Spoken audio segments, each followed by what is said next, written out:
Yo, what is up, guys? Welcome back to another video. For this video, we've got some new information going on. I just started today. I started the cut. Okay, so this is the beginning of the cut. I've got 18 weeks of cutting until my competition. I decided to end the bulk early, mainly because the trend sides were getting to me. My trend was just, I had it at 1.4 grams at some point. Boom. So these sides were getting to me. I was getting a bit agitated, a bit annoyed to have to get up and go do stuff that I didn't want to do, to be honest. And I work, in the service industry. I be serving people. And, sometimes people just say something so stupid that even natural, you're just sitting there and you're like, is this person fucking retarded? But as someone who is on a fuck ton of trend, I'm sitting there and I'm thinking, I should just end this person, take them out so that this citizen doesn't have voting power anymore. Why are we letting these people out here, out and about, walking in the streets and voting for politicians and shit? Who are these people? No, but not actually. That's a joke. But it did make me a bit more agitated. I found the trend at the 1.4 gram dose was kind of making me just notice annoying things more. Like whenever people did stupid stuff, I would just notice it more and dwell on it more, which is not goated, bro. Do not be dwelling on that shit. Just move on, forgive, love. Jesus H. Christ taught us, the GOAT taught us how to be dealing with these situations. Love thy neighbor as thyself. Pray for thine enemy. Because to be honest, you've got no enemies, twin. What a fucking beautiful life we live. What a beautiful life. So I did slightly drop the trend dose down. I'm on a gram, okay? Still on a gram. But also I find what's gonna help me a lot with just my existence in general, which is one of the main reasons I stopped the bulk actually, was just feeling full all the time. I was eating 5,000 plus calories a day. So yeah, my stomach was just constantly full. I constantly felt hot. It was difficult to just walk around and exist. I constantly felt tired because I was pretty much eating always, so I was always in that post-eating thermogenesis kind of phase of existence, and I was just feeling tired. I was feeling tired, irritated, and full, bloated.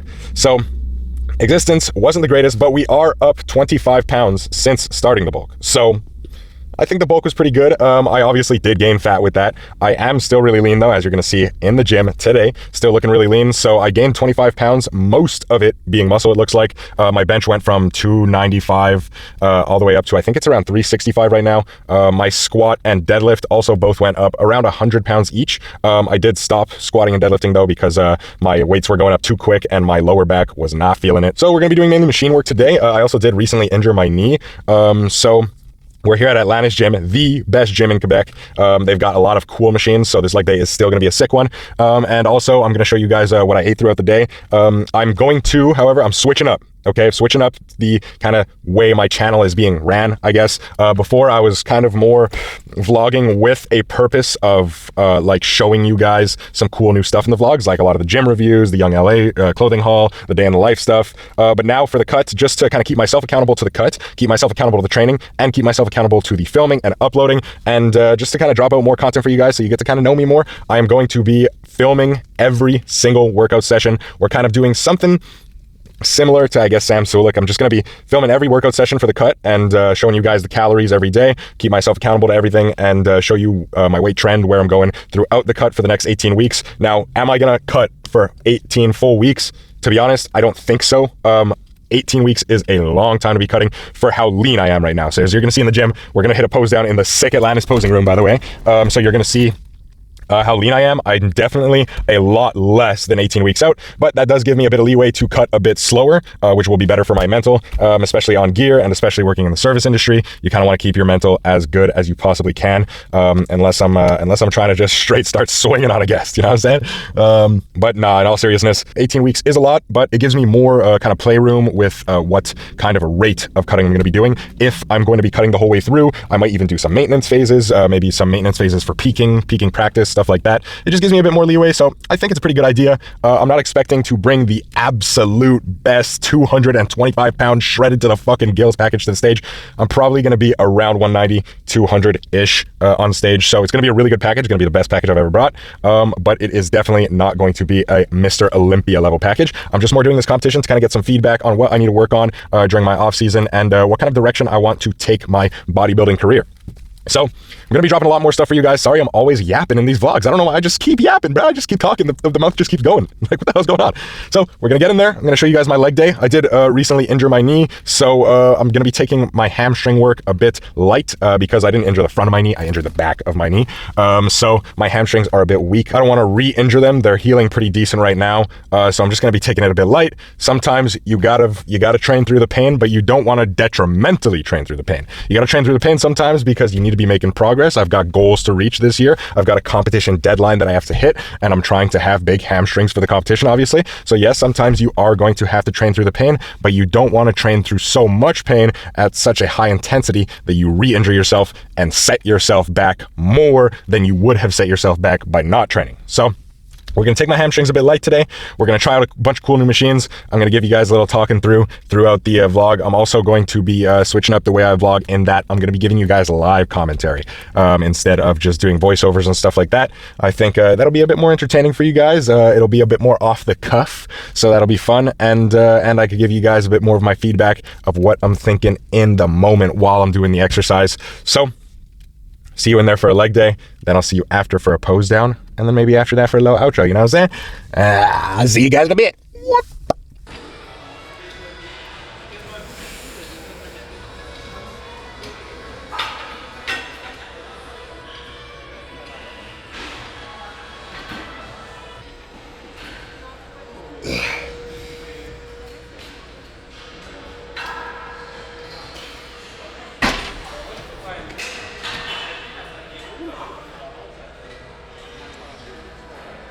Starting off with some leg curls. Now, I know usually, especially with science-based community nowadays, lying leg curls is really frowned upon. And most of the time I'd agree, to be honest. Lying leg curls I don't usually feel that well. And obviously with the position you're in, it's a suboptimal position for the hamstrings, theoretically, to hypertrophy, but hey man, the Atlantis leg curls, I've never felt a hamstring stimulus quite like it. So I'm starting with some lying leg curls here. And then, well, I'd usually start off with a Romanian deadlift, as you guys know, but obviously with my back and everything recently, I'm going to be starting off with the lying leg curls and then moving into some glute stuff. So I'm still hitting the same muscle groups. Probably not as good as a Romanian deadlift would hit the hamstrings, specifically for the stretch position and for the proximal portion of the hamstrings, but it'll be good enough. I mean, at least for now, while my knee's recovering, while my back's recovering, it's a good exercise. So all right, so I know I said I was going to be doing some talking during the workout, some more live commentary, but I was asked kindly by a young lady at the gym to move my camera to this angle so that it doesn't show her working out next to me, and I did it gracefully because, like, of course, if you're uncomfortable with the camera, of course I'll move it. You guys can always ask me if you see me filming. But then some guy noticed that she asked me, and he was just like staring at me the whole time. And then he purposely walked into my camera, like bumped it over, and it almost fell on the floor. But the girl caught it because she's a normal human being, while he's a, I assume, hothead freak. And that kind of took me out of the mood of the live commentary. So here we are, doing a little voiceover.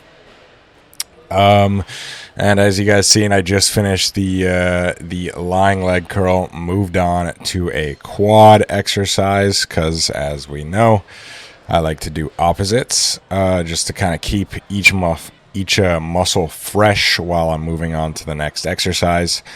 And right here is the pendulum squat. Now, the reason I'm doing the pendulum squat, it's actually one of my favorite movements, is because, as you can see by the counterweight on the end there, it actually makes it easier in the hole. So you're putting more effort in as you're getting closer to the top where your legs are stronger. It just gives you a better strength curve to kind of be able to move heavier weight and still be strong in all senses of the movement. And the Atlantis one is really cool. It's very comfortable. One of my favorite pendulum squats I've ever tried out. And then after that, I moved on to a glute exercise. You know, you got to build these glutes. You got to hit the kickbacks and all that type of stuff, even if it looks sus. This glute machine actually is, I didn't think I was going to expect much of it, but it was actually pretty good. I was feeling a pretty good glute stimulus with it. And then I moved on to some hip thrusts, get some more glutes. This machine right here, I really, really love. I would say it's probably top 2 or top 3 feelings for the glutes on a hip thrust machine. The only issue I have with it is the pad is a bit thin, so your hips do kind of hurt throughout the movement. But the stimulus is really good. The adjustability is sick on this. You could adjust from a lot of different points. And my absolute favorite part about it is that however they set it up, you don't need to use a lot of weight to get the same weighted feeling as other hip thrust machines. For example, like a matrix hip thrust, I would be using like 8 plates to get the same amount of reps as I used 3 plates for that one. So after that, we moved on to some calves. As you're seeing here, I like to do a straight leg calf raise first. This one is more just to get the calves in a stretched position and focus on the different calf muscles like the gastrocnemius, the soleus. Give it a bit more of a focus. Ooh, sorry for the yawn there. Give it a bit more of a different focus than doing a seated calf raise. But I do like to do both. I just like to start out with a straight leg variation just because it's better for the stretch. As you can see, the calf really gets into a deep stretch at that bottom point in the hole. And this machine right here, one of my favorite straight leg calf raises. Like I said, Atlantis has good equipment. They really know what they're doing. They got lots of different variations for each exercise. So there's a lot of adjustability with all their machines, and you could choose a different machine if the one that you're trying out is not your favorite.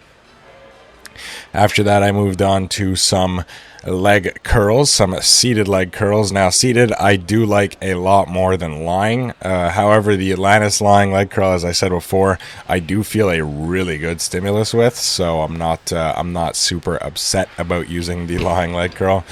This one is technically more theoretically optimal for hypertrophy based on the science, because you're getting your hamstrings in a more stretched position here as you lean forward and really bring your knees into that end range of motion where it's really putting a stretch on the hamstrings there. This machine, again, really good. A lot of adjustability, as you can see there with all the numbers and everything. So super solid machine. I like to really put the seat as far back as possible, sit as far back as possible, and then lean forward to get that little extra bit of stretch that I can on the hamstrings between each rep.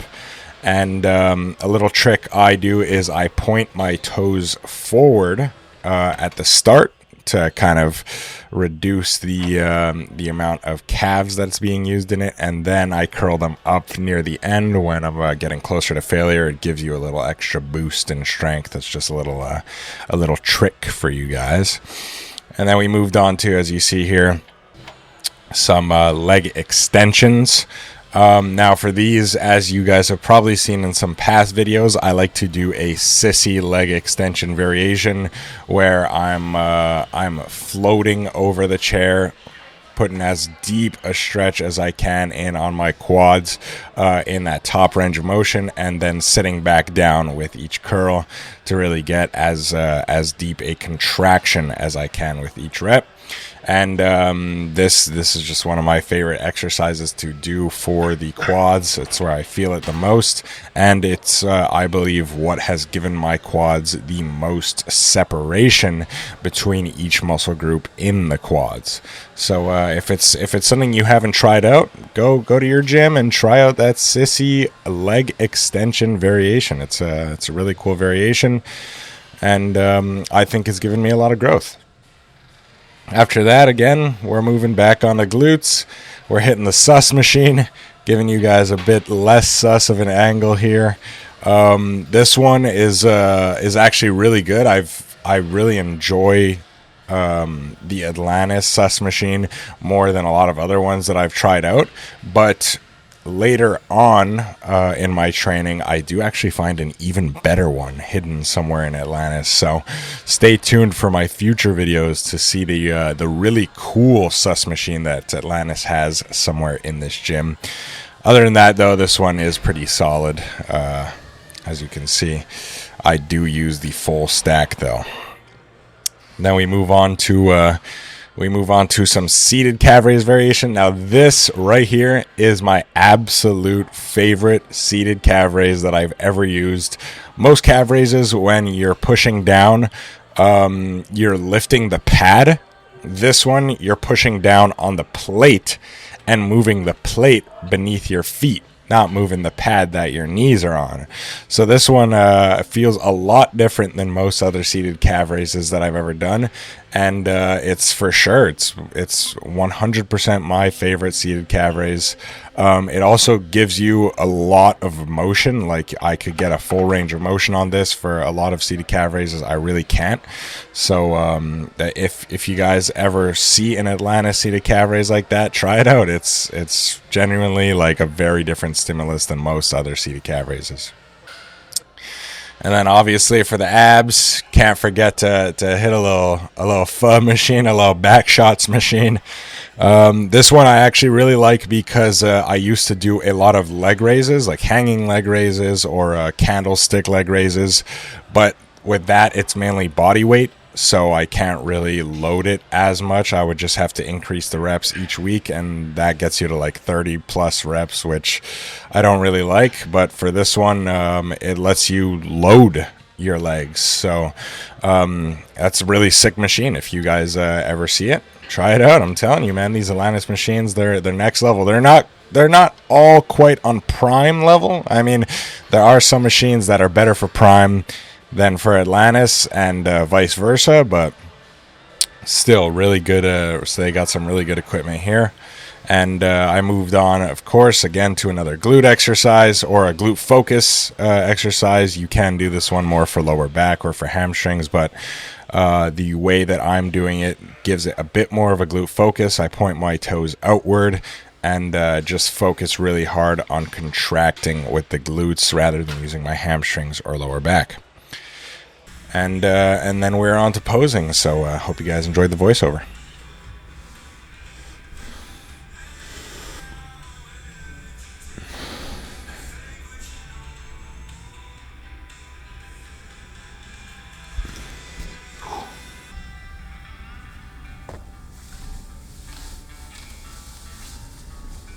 Loki forgot to give you guys that live commentary throughout the workout, but you know what, man? You win some, you lose some type shit. At least you get the live commentary during the posing. Alright, so hopefully we're looking good at this angle.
Doing this after a full workout be difficult. Holy.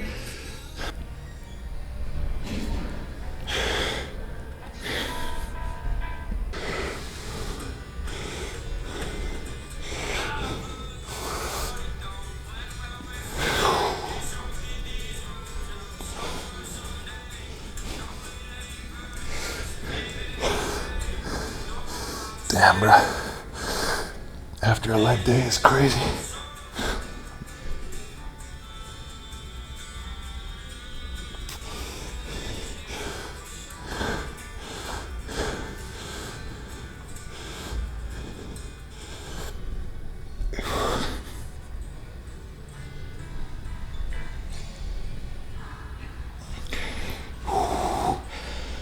Damn, bro, side poses after a leg day is insane.